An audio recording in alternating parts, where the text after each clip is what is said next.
하나님의 크신 사랑과 은총이 여러분의 삶에 함께 하시기를 빕니다. 오늘은 자기를 세상에 드러내십시오 라는 제목으로 함께 하나님의 말씀을 나누겠습니다. 우리에게 추석이나 추수감사절이 있듯이 성경에 등장하는 유대인들에게도 명절이 있습니다.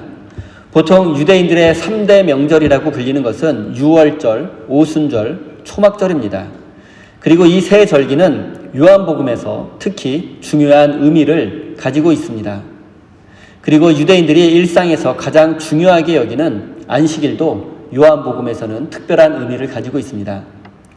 요한복음 5장에서 예수님은 베데스다 연못에 38년 된 병자를 안식일에 고쳐주셨고 내 아버지께서 일하시니 나도 일한다라고 말씀하셨습니다. 그리고 이 말을 듣고 격분한 유대인들은 그때부터 예수님을 죽이려고 마음먹게 되었습니다.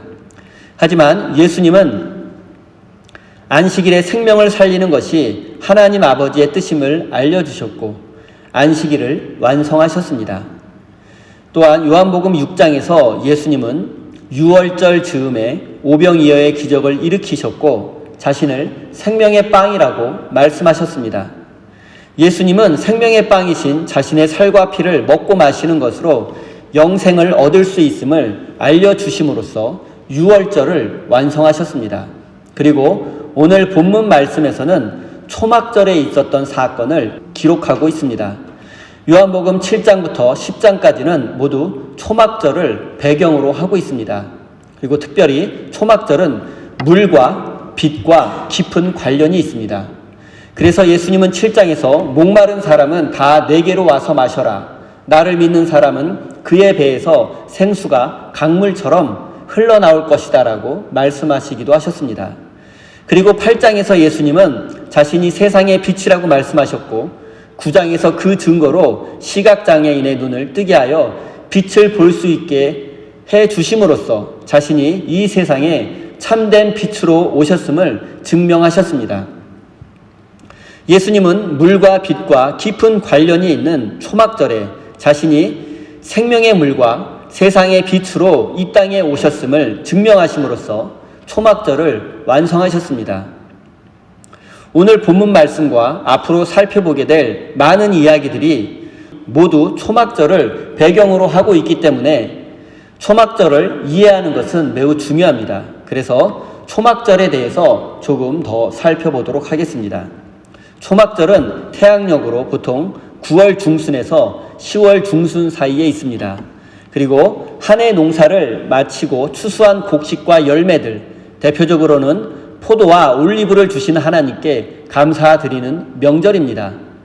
우리로 치면 추석이나 추수감사절에 해당되는 명절입니다. 보통 초막절은 7일 동안 지속되며 모든 사람들이 기쁜 마음으로 함께 모여서 하나님께 감사드리고 먹고 마시고 즐기면서 노래를 부르는 축제의 절기입니다. 그리고 이때 이스라엘 백성들은 자신들의 조상들을 광야에서 지켜주시고 돌보아 주셨던 하나님의 은혜를 기념했습니다. 모든 유대인 성인 남성들은 1년에 3차례, 즉 유월절과 오순절, 그리고 초막절에 예루살렘 성전을 방문해서 예배를 드려야 할 의무가 있었습니다. 하지만 실제로 예루살렘에 3번이나 방문하는 것은 현실적으로 어려운 일이 많았기 때문에 보통은 1년에 1번 예루살렘에 방문했습니다. 그리고 세 명절 중에서 가장 많은 사람들이 예루살렘을 방문했던 시기는 바로 초막절이었습니다. 예루살렘을 방문한 초막절 순례객들은 종려나무 가지를 흔들면서 하나님을 찬양했습니다. 그리고 예루살렘 주변에 기드론 골짜기와 감람산 등의 초막이나 텐트 등을 설치하고 일주일 동안 그곳에서 잠을 자며 예루살렘 성전에서 거행되는 예식에 참석했습니다. 이것은 조상들이 광야에서 초막과 텐트에서 생활한 것을 잊지 않고 기억하기 위해서입니다. 그리고 현재 정통 유대인들도 초막절이 되면 집 마당에 텐트를 설치하고 거기서 잠을 자며 초막절을 지키고 있습니다. 초막절 축제 기간 동안에 예루살렘에서는 매일 물의 예식과 빛의 예식, 그리고 성전을 바라보는 예식이 거행되었습니다. 물의 예식은 하나님께서 광야에서 40년 동안 조상들에게 생수를 주어 목마름을 해결해 준 것을 기념하는 것이고, 빛의 예식은 하나님께서 광야에서 백성들을 불기둥으로 인도하셨음을 의미하고 그것을 기념하기 위한 것입니다.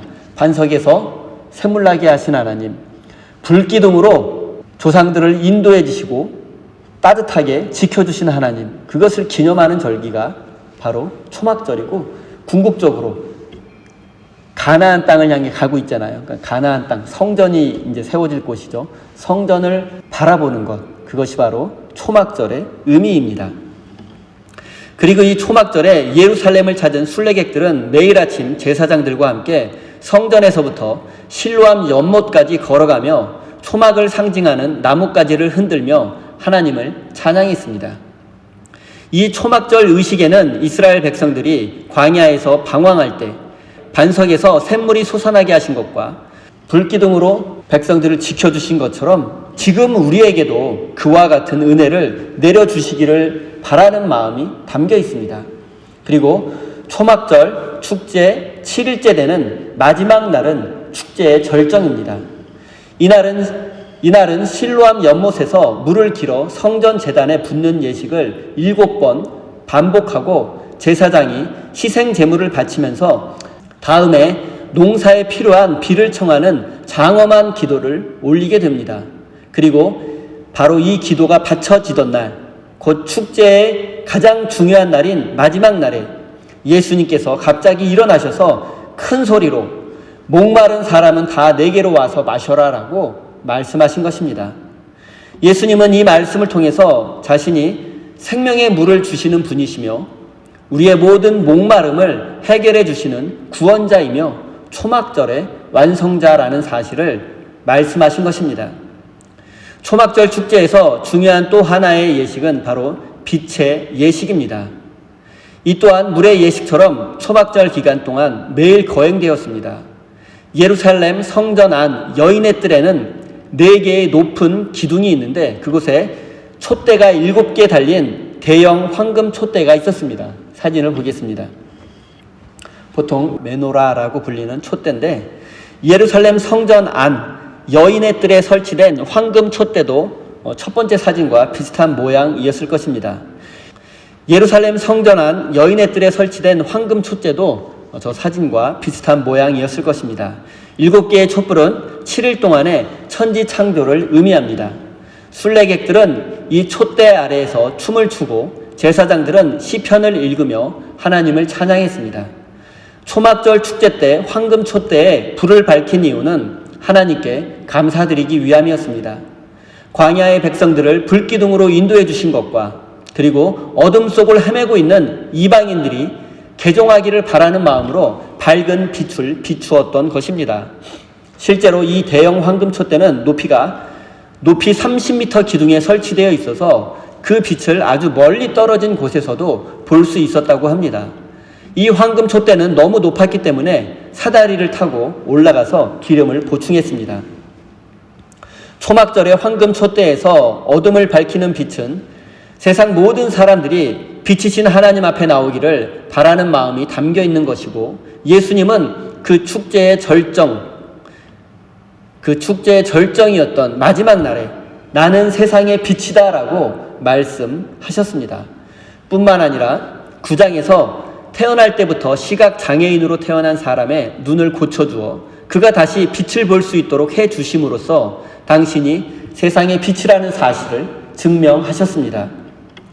지금까지 살펴보았던 내용을 기억하시면 앞으로 계속해서 살펴보게 될 요한복음 7장부터 10장까지의 말씀을 이해하는 데 큰 도움이 될 것입니다. 그래서 제가 좀 길게 초막절에 대해서 설명해 드렸습니다. 1절 말씀을 읽겠습니다.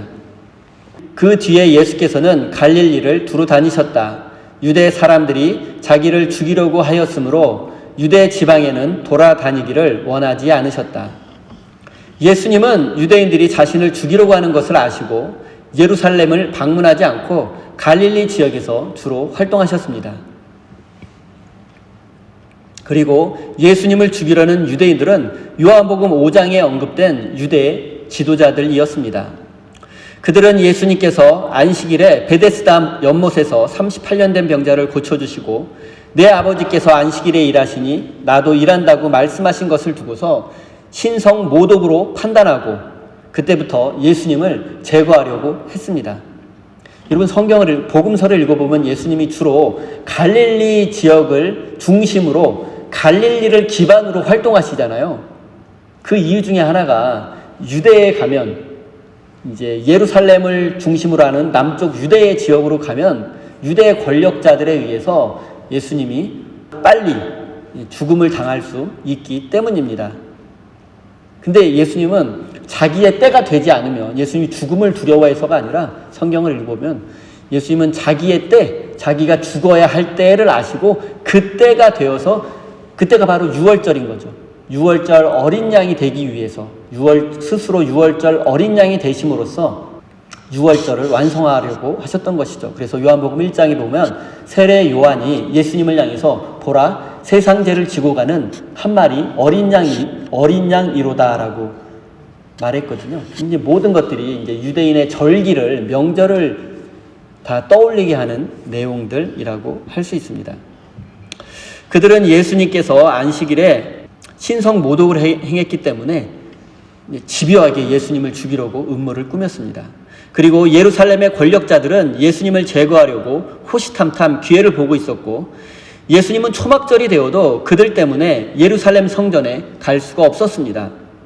여기서 우리가 하나 생각해 볼 점은 왜 예루살렘의 권력자들이 직접 갈릴리로 와서 예수님을 체포하지 않았는가 하는 점입니다. 여기에는 그럴 만한 사정이 있었습니다. 당시 이스라엘은 로마 제국의 식민지 지배를 받고 있었기 때문에 특별한 상황에 놓여 있었습니다.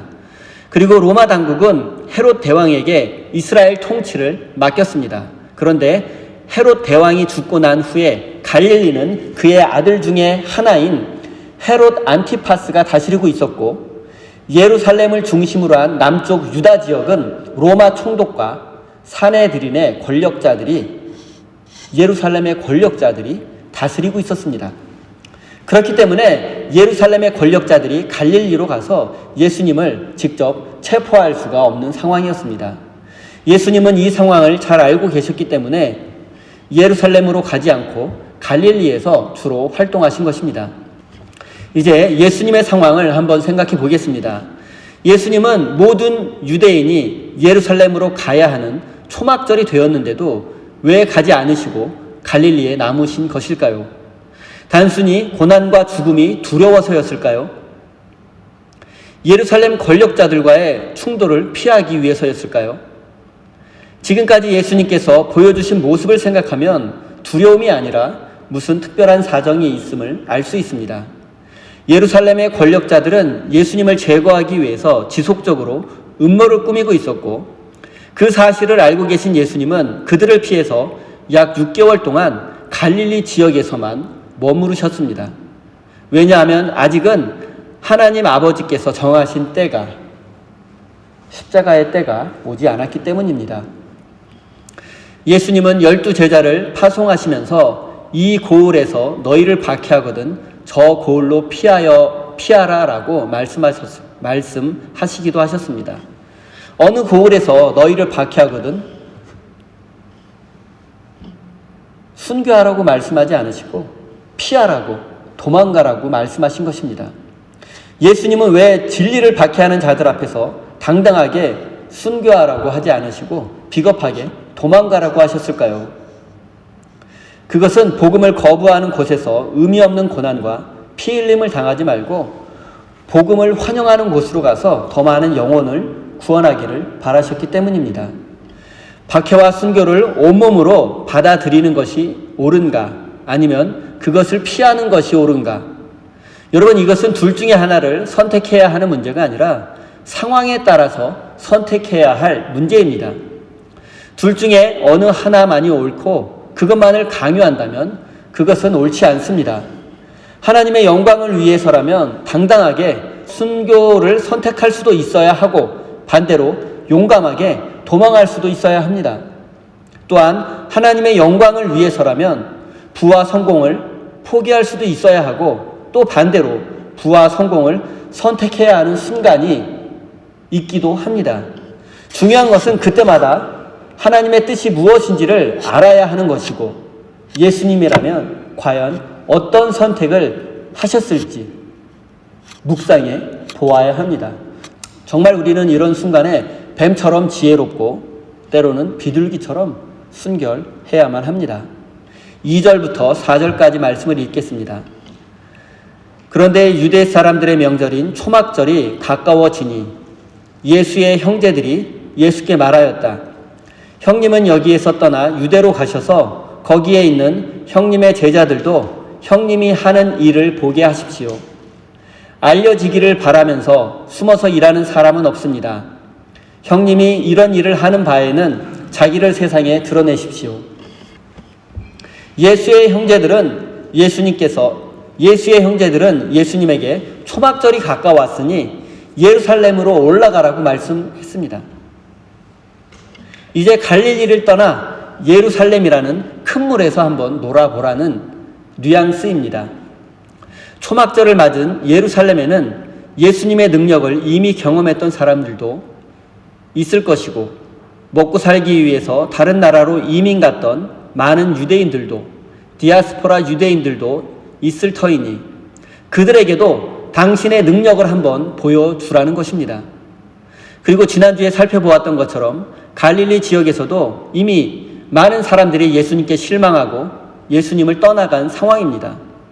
이런 모든 상황을 고려해서 예수님의 형제들은 예수님에게 예루살렘 행을 권했던 것입니다. 그런데 이것이 과연 형제들의 순수한 마음이었을까요? 이것은 예수님을 걱정하는 형제들의 순수한 마음이라고 보기 어렵습니다. 이것은 형님이 정말 메시아라면 이곳 갈릴리 촌구석에서 폰만 잡지 말고 예루살렘으로 가서 한번 형님이 메시아임을 증명해 보여 달라는 뜻입니다. 예수의 형제들은 아직 예수님을 하나님의 아들과 구원자로 믿지 못하고 있습니다. 그래서 예수님을 향해 비아냥거리고 있는 것입니다. 그들은 생명의 양식이신 예수님 바로 곁에 있었지만 그 사실을 깨닫지 못했습니다. 세상 모든 사람들에게 비난과 배척을 받아도 적어도 가족만큼은 마지막까지 내 편이 되어 주어야 하는 것이 인지상정입니다. 그런데 우리의 바람과 현실은 다른 경우가 많습니다. 통계적으로만 보아도 많은 사람들이 가족에게 받은 상처 때문에 정신과 치료를 받는 경우가 많다고 합니다. 나를 사랑하는 가족이 나에게 상처를 준다는 것은 가족이라는 이름으로 나를 소유하려고 하고 나에게 희생을 강요하고 나의 고유한 개성을 존중해 주지 않고 나의 라이프 스타일을 인정하지 않기 때문입니다. 이 시대의 많은 사람들이 가족이나 가족처럼 가까운 사람들에게 상처를 받고 고통을 겪어 삶의 의미를 잃어버렸다고 합니다. 이때 우리는 어떻게 대처해야 합니까? 예수님은 형제들의 비웃음과 조롱에 맞서 같은 방식으로 대응하지 않았습니다. 그들과 대화를 단절하거나 관계를 끊지도 않았습니다. 그렇다고 그들에게 인정받기 위해서 당신의 뜻을 굽히지도 않았습니다. 그렇게 형제들을 참고 기다린 결과 그들은 모두 변화되었습니다. 예수님이 부활하신 후에 모든 형제들은 예수님을 구원자로 믿게 되었고 제자가 되었으며 교회의 일꾼이 되었습니다. 믿음 없이 예수님을 조롱하던 그들이 예수님을 믿게 되었고 복음의 증인이 되었다는 사실이 놀랍지 않습니까? 만약 예수님이 형제들과 관계를 끊어버렸다면 과연 이런 변화가 나타났겠습니까? 예수님은 때가 오기를 하나님의 시간을 기다리셨기에 형제들이 변화될 수 있었던 것입니다. 사랑하는 성도 여러분, 인생을 살다 보면 가족이나 가족과 같이 소중한 사람들에게 상처와 배신을 경험할 때도 있습니다. 어떠한 상황 속에서도 끝까지 내 편이 되어주고 나와 함께 할 것이라고 믿었던 사람에게 받은 상처는 회복되기가 쉽지 않습니다. 그리고 이런 상황에서는 아프고 억울한 마음에 해서는 안 될 말들을, 가시돋친 말들을 쏟아내기가 쉽습니다. 그래서 관계의 단절이라는 최악의 상황을 맞이하기도 합니다. 하지만 예수님의 모습을 기억하십시오. 예수님은 이미 형제들에게 수많은 표징과 기적을 보여주었지만 믿지 못하고 오히려 비난과 조롱으로 일관했던 형제들에게 받은 대로 되돌려주지 않았고 하나님의 시간을 기다렸습니다. 그리고 마침내 십자가와 부활을 경험한 동생들은 예수님을 구원자로 믿게 되었습니다. 사랑하는 성도 여러분, 아프고 억울한 마음을 하나님 앞에 먼저 내려놓으시고 하나님의 시간을 기다리시기 바랍니다. 그러면 하나님께서 여러분의 상한 마음을 위로하시고 회복시켜 주실 것이며 때가 되면 하나님의 뜻을 알게 될 것입니다. 때가 되면 하나님의 뜻이 이루어질 것입니다. 이제 예수님을 비웃고 조롱했던 예수님의 형제들에 대해서 생각해 보겠습니다. 그들은 형이었던 예수님에게 예루살렘에 가서 한번 큰 성공을 해보라고 말했습니다.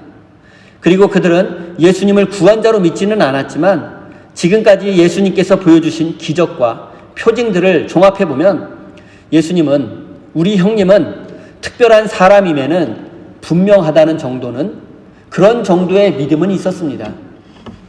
그리고 예수님께서 큰 성공을 거두면 그때 자신들에게도 무엇인가 좋은 일이 생길 것이라는 믿음과 기대가 있었습니다. 형제들이 예수님에게 했던 말 중에서 인상적인 표현은 바로 자신을 세상에 드러내 보십시오라는 말입니다. 자신을 세상에 드러내 보라는 말은 병자들을 고치고 사람들을 변화시키고 기적을 베풀었던 그 능력을 사용해서 한번 큰 성공을 해보라는 뜻입니다. 더 많은 것을 소유하고 더 높아지고 더 큰 성공을 거두어서 모든 사람이 우러러보는 대단한 사람이 한번 되어보라는 뜻입니다. 대부분의 사람들 마음속에는 내가 한번 대단한 사람이 되어서 사람들 위해 군림해 보고 싶다는 욕망이 있습니다. 하지만 중요한 것은 우리가 얼마나 대단한 사람인가, 그런 것이 아닙니다. 우리가 아무리 세상에서 대단한 사람이 되어도 하나님께 인정받지 못한다면 그것은 아무런 소용이 없습니다. 사랑하는 성도 여러분, 중요한 것은 하나님의 손에 붙들려 살아가고 있는가, 그것입니다. 그리고 이것은 우리의 인생과 자녀와 그리고 우리 교회에도 똑같이 적용됩니다. 우리 인생이 얼마나 대단한 인생인지, 우리 자녀가 얼마나 대단한 성공을 했는지, 그리고 우리 세임교회가 아무리 큰 대형교회가 되어도 하나님 앞에서 인정받지 못한다면 이 모든 것들은 아무 소용이 없습니다. 우리는 어쩌면 우리 자신을 세상에 드러내 보이기 위해서, 어쩌면 우리가 대단한 사람이라는 인정을 받기 위해서 하나님을 이용하고 예수님을 사용하고 있는지도 모르겠습니다. 세상 사람들은 우리에게 실력을 보여달라고 하고 우리의 믿음을 보여달라고 하고 너희는 도대체 우리와 뭐가 다르냐고 묻고 있습니다. 세상은 우리에게 너의 자아를 실현하고 너의 꿈을 이루어 보라고 말합니다. 하지만 하나님의 사람에게 자아 실현과 꿈의 성취보다 더 중요한 것은 바로 하나님의 뜻이 이 땅에서 이루어지는 것입니다. 하나님의 꿈, 하나님의 비전이 바로 우리의 꿈과 비전이 되어야 합니다. 믿음의 삶은 하나님의 뜻에 우리의 마음을 맞추어 나아가는 과정이라는 사실을 잊지 마시기 바랍니다. 사랑하는 성도 여러분, 사탄은 끊임없이 우리에게 우리 자신을 한번 세상에 드러내 보이라고, 우리 자신을 세상에 한번 보여주라고 유혹합니다. 우리의 뜻을 한번 펼쳐보라고 유혹합니다. 하지만 기억하십시오. 우리가 온 세상에 드러내 보여야 할 것과 우리가 온 세상에 펼쳐보아야 할 것은 바로 하나님의 사랑과 은혜입니다. 사랑하는 우리 세임교회 성도 여러분, 우리가 정말로 두려워해야 할 것은 아픔과 상처, 그리고 고난이 아니라 우리가 하나님의 뜻을 이해하지 못하고 하나님의 시간을 기다리지 못해서 교회가 비난의 대상이 되는 것과 하나님이 외면받고 무관심의 대상이 되는 것입니다. 우리의 마음속에 자리 잡고 있는 우리 자신을 드러내 보이고 싶은 욕망과 우리의 자아와 꿈을 실현해 보려는 마음을 내려놓고 하나님의 꿈과 비전을 마음에 품고 거룩한 삶을 살아가시는 참된 믿음의 사람이 되시기를 예수님의 이름으로 축원드립니다. 기도하겠습니다. 사랑의 하나님, 우리 모두가 각자의 초막절을 정하고 불편함과 손해를 감수하고 하나님의 사랑과 은혜를 나누어 주는 삶을 살게 하시고 우리에게 베푸신 하나님의 은혜를 기억하고 감사하는 삶이 되게 해 주십시오. 하나님, 항상 예수님 곁에 있었음에도 예수님을 믿지 못하고 오히려 조롱했던 예수님의 형제들의 그 어리석음이 바로 우리 안에도 있음을 깨닫게 해 주십시오. 세상에 우리 자신을 증명해 보이고 싶은 헛된 욕망을 내려놓게 하시고 사랑과 진리로 우리의 마음을 가득 채워 주십시오. 하나님, 우리는 다양하고 복잡한 세상을 살고 있습니다. 각 사람들마다 우리가 알지 못하는 상황과 말 못하는 사정이 있을 수 있음을 잊지 않게 하시고 각 사람의 선택을 이해하기 위해 노력하고 존중하는 성숙한 믿음의 사람이 되게 해 주십시오. 하나님의 영광과 복음을 위해서라면 때로 고난을 감수하고 십자가를 부끄러워하지 않게 하시고 또한 사랑과 섬김을 위해서 세상에서의 성공과 부유한 삶을 위해서도 노력할 줄 아는 균형 잡힌 믿음의 사람이 되게 해 주십시오. 사랑의 하나님, 우리 세임교회 성도들이 하나님을 사랑하는 마음을 담아 소중한 예물을 올려드립니다. 이 예물 속에는 저들의 땀과 수고뿐만 아니라 많은 이야기 또한 담겨 있습니다. 하나님, 이렇게 소중한 것을 드리는 저들의 마음을 기쁘게 받아주시고 저들의 삶에 하나님의 은혜를 넘치도록 부어주십시오. 저들의 삶 속에 있는 불안과 두려움을 모두 물리쳐 주시고 새로운 삶을 향한 소망을 주시고 거룩한 삶을 향한 꿈을 주십시오. 그래서 저들의 삶이 의미 있고 가치 있는 삶이 되게 해 주십시오. 하나님, 사랑하는 성도들의 건강과 안전을 지켜주시고 물질적인 문제로 고난당하지 않도록 지켜주시고 은혜 내려 주십시오. 그래서 주님의 몸된 교회, 우리 세임교회가 이웃을 섬기기에 부족함이 없도록 인도해 주십시오. 예수님의 이름으로 기도드립니다. 아멘.